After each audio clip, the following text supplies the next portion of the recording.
هسې خو دنیا مخ پر وړاندې روانه ده او د ژوند هره شعبه کې بدلون راغلی، ولې د شولو یعنې روجو د غوبل پخوانۍ طریقه اوس هم موږ ته زاړه یادونه تازه کوي. د شولو د غوبل نام مو خبروي عمران سریا په دې رپورټ کې.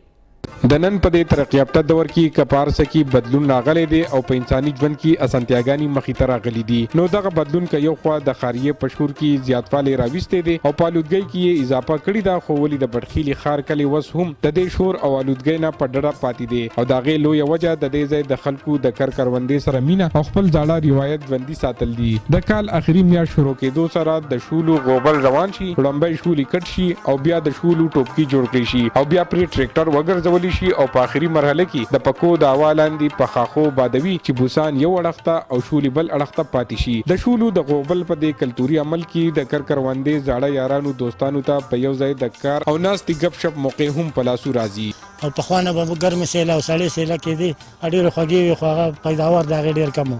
اوس دا چینه شولې راوتې دي نو د دې پیداوار ډېر دی. ټول زمیندار د چینه شولې کوي. غوبل په ټیکټر باندې کوو او ټیکټر پرې وګرځو، بیا ورته مخ راواړو، هغه کسان راسره وي او بیا هغه په ټیکټر پرې بیا وګرځوي، بیا ترې پروړې سنډو او لرې کوو او بیا چې پروړه ترې لرې شي نو بیا په دې جنریټر او په دې تریشلو مریشلو په دې پکو مکو باندې پاکوو.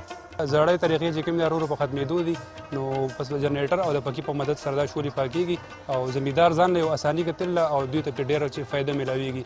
پخوا به د هوا په ذریعه به پاکول، نو هوا به دا چې کله به وه یا به نه وه، خلکو به ملکنډی هوا چې د ملکنډ نه به راتله نو هغې ته به یې پاکول، چې ملکنډ نه به نه راتله نو هغه واپس دا کم په دې کې چې دوړه ده یا پکې دا وړې وړې زري دي دا واپس په شولو پرېوتې. که فرض که دلته زمیندارانو له ښه فصل وشي او داسې ویرایټي راشي چې پیداوار زیات وکړي، نو دا چې کوم دی نو دا بیا په ټول ملک باندې د دې اثر غورځېږي او دې سره اکانومي ښه کېږي او دې سره چې کوم دی نو زر مبادله ذخایر هم سیوا کېږي او ملک ته ډېره زیاته ترقي میلاویږي. د کروندګرو د یو اوږد محنت نه پس دغه شولې مقامي بټۍ ته ورسولی شي چېرته چې د اور په تپ ترې خوږې او ذایقهداره وریجې ترلاسه کړي شي. که د وخت تېرېدو سره انساني ژوند کې هر رنګه بدلون راشي، خو ولې اوس هم د شولو د غوبل روایتي طریقې هغه رنګې ژوندی دي. عمران دریاب، خیبر نیوز، ښار مالکند.